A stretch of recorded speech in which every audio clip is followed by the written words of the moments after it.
So thank you for this opportunity to speak today, and in what we've heard from the Christian understanding. It's important that we understand that we are creating space for indigenous understandings and practice as well.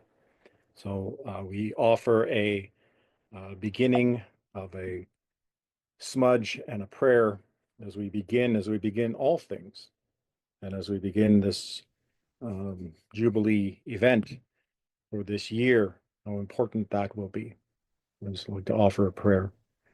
On Jagazi Twan Chazy, Jesus Christ, when Chapar Chazy, the Chagawaka, Wahogu, which Akiaze, or Chinize, Nari Ikichabichin, Nagahaz, Naguichne Ichia.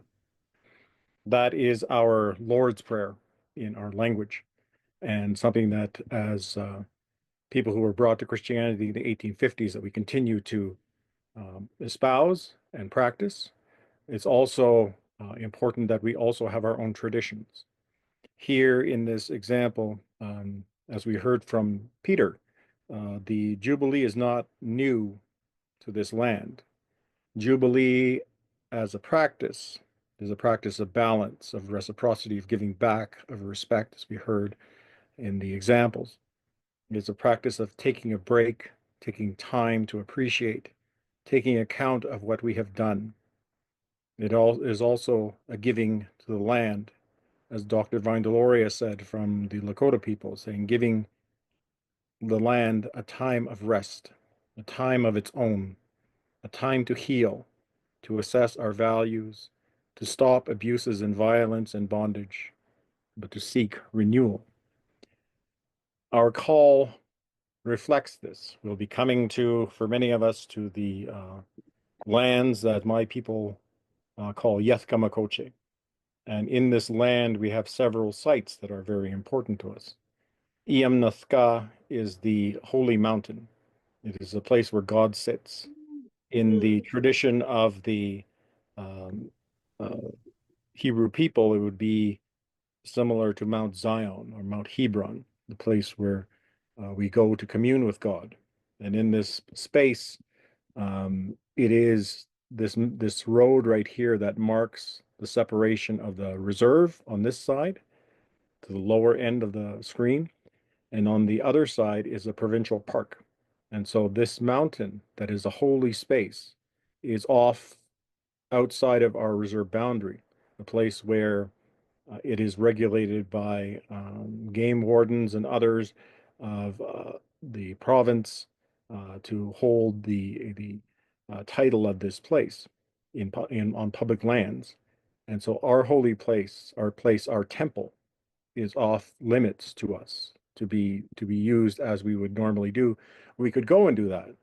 We could go for a 4-day fast. We could go for a vision quest, but to constantly be bombarded with tourists, with those that come and question or drinking or other things in that area is upsetting to many of our people. Minnewanka is a spirit lake. The Minne means water, Wanka means spirit. So in this lake that we go for a vision quest, it is a contemplative area. My niece had enlightenment in this area, in just seeing the mountaintops and the call of her spirit to this space. So it still empowers us, and it still functions as a connector to our community. In Banff, you will find this space, which is called the Caven Basin, or what we call Minihruwin, or Yahre Achberbin. It is the space where this pool of sulfur water was used as a cleansing space, much as you would hear in the Bible. People would descend from that hole at the top, and they would come, they would bathe, they would be healed, and they would leave through that um, aperture.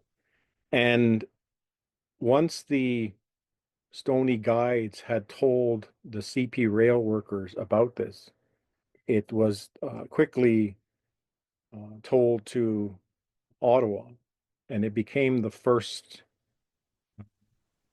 national park in Canada. And since that time, it became off limits to our people. So we couldn't go back there to practice. take part in these healing waters. But it became a tourist site that people made a lot of money off of and set up a big pool. They set up a big spa in the area. And so how we treat these areas, how we understand, how we gain connection is lost. Continues on in our tradition, but the broader meaning that it could bring to others has not been listened to.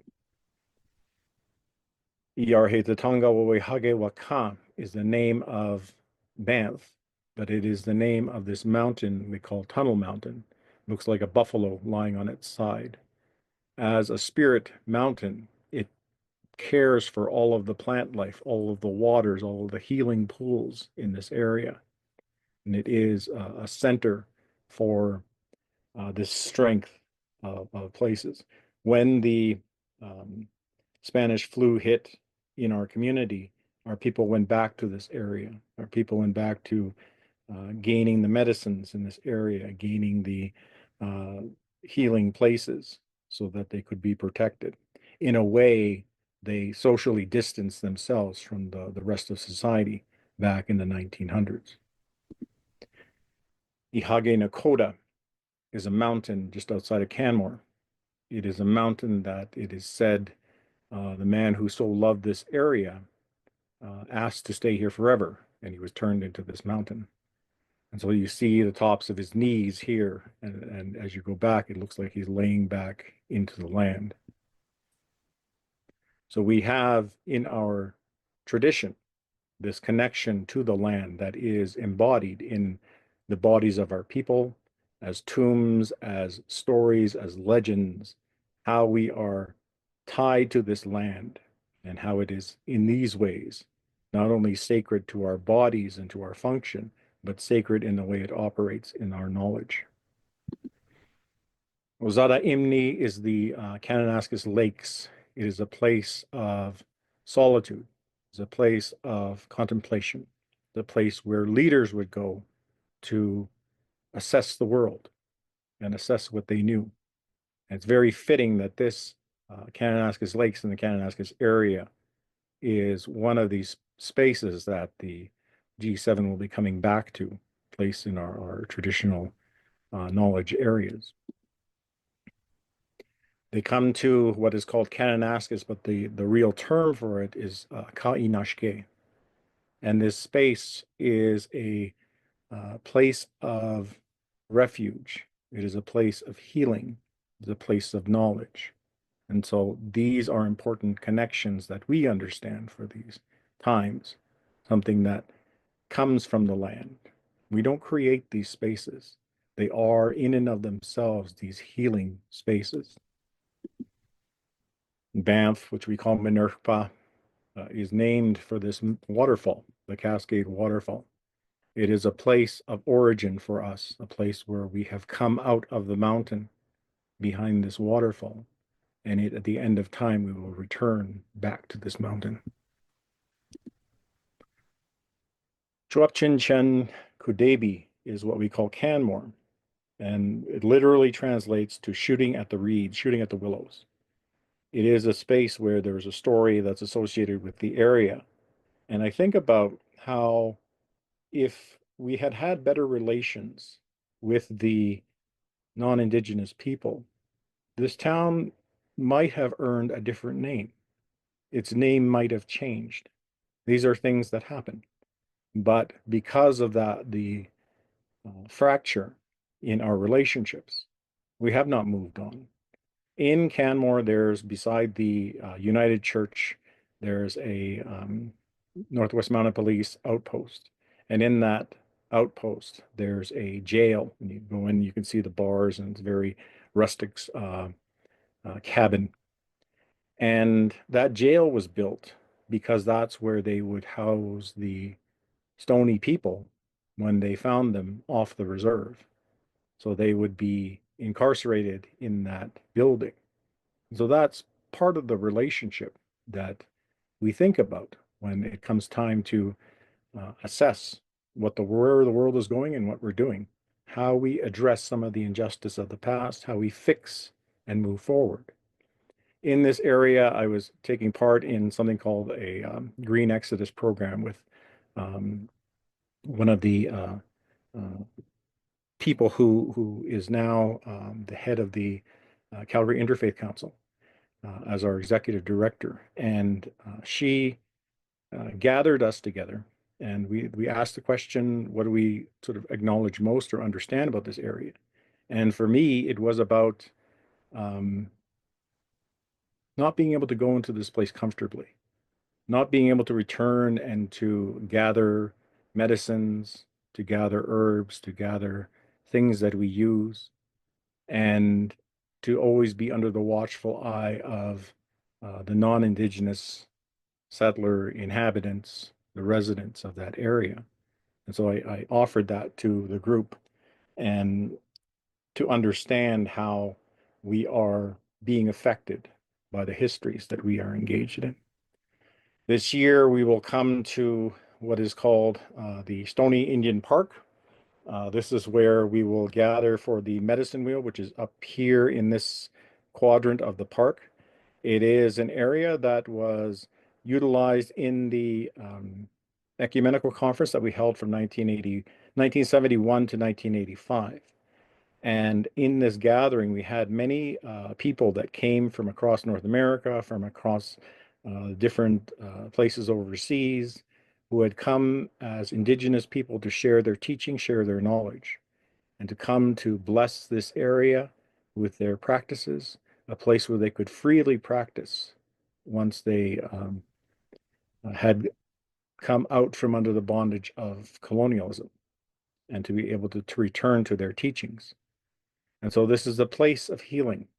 This is a place where we will come to the medicine wheel to pray, to offer prayers in many languages, which is exactly what our ancestors had envisioned for this area, for our people, that from around the world, all the different traditions, all the people who knew God in their own way would bring their voices to this area. And that's what they continually tried to do, to regain who they are, to assert that powerful testimony of this revival that happened for Indigenous people, to return to their teachings, return to their understandings, return to their ways, which now is of critical importance for moving forward in a environment that is being decimated by the world around us and the things that have happened. So this area, as we gather there, will be a centerpiece in how we see the world, how we understand our relationship to the world in light of our holy mountain, in these holy spaces, these sacred places that have been blessed through ceremony, through the ways that we have learned to come together. Part of that is recorded in these books, and the story that um, reaches out beyond our expression. So for Indigenous people, Jubilee is a time of healing, making restoration, and to bring us together in mutual support and benefit. The earth is our sacred homeland, a place of mystery, a place of miracle, a place of connection and energy, a place of giving and understanding how we meet this abundance of love from the earth to us. The concept of debt, the concept of owing and owning, is a foreign way in this land. Land of benefit that became a land of exploitation, a land of disconnection from the spirit and the cycles of the land we enter. It's important to know the efforts that were taking place in 2000 with the first Jubilee gathering and Kairos as its outcropping, this benefit that has brought forward this challenge over and over again through the blanket exercise, through its programming and other ways, to understand our place within these relationships and to hold to this religious connotation because we are implicated and tied to that history. So it's an important value that we have to uh, understand and assert at this time, which is a timely call for salvation, again, for the poor, for those struggling, for those challenged. that we ourselves put in a place by our votes and by our acceptance of governance. So it is a time when we have to attend to this nurturing, this responsibility, to understand cultural and ecological debt, to understand the debt that we have that's financial, but also continually impacts cultural and spiritual heritages. It's important that we come to the land and understand that, as we call it, Yethka Makoche, it is an all-encompassing embrace of that land and of our understanding, the responsibilities. A land blessed with connection to places of mystery, places of miracle, places our elders recognized in ancient times with ancient names. With the spirit of these spaces, know our language, our prayers, our songs. The sacred site known as Iamnathka, the sacred site known as Stoney Park, and the sacred site of the place we call Ka'inashke. These places are meant for healing our world. And as we step into them, we step in with the responsibility, knowing that we have to do our part. Thank you.